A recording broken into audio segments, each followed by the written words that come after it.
Коноктор, урматтуу достор, Жалал Абад шаарына кош келипсиздер.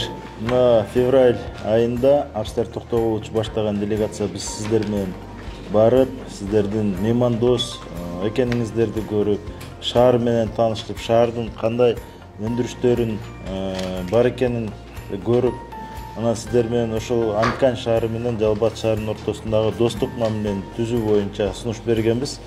Биздин достук мамилебиздин аркасында мен ойлойм, билим жана илим, туризм, социалдык жана гуманитардык кызматташтык, саламаттыкты сактоо, аймактык стабилдүүлүк, дипломатиялык байланыш келишимдери биздин аркабыздан, ишкерлер дагы ошонун аркасынан иштеп, эки шаардын ортосунда достук мамилени кылымдар бою узарышына мен ишенем.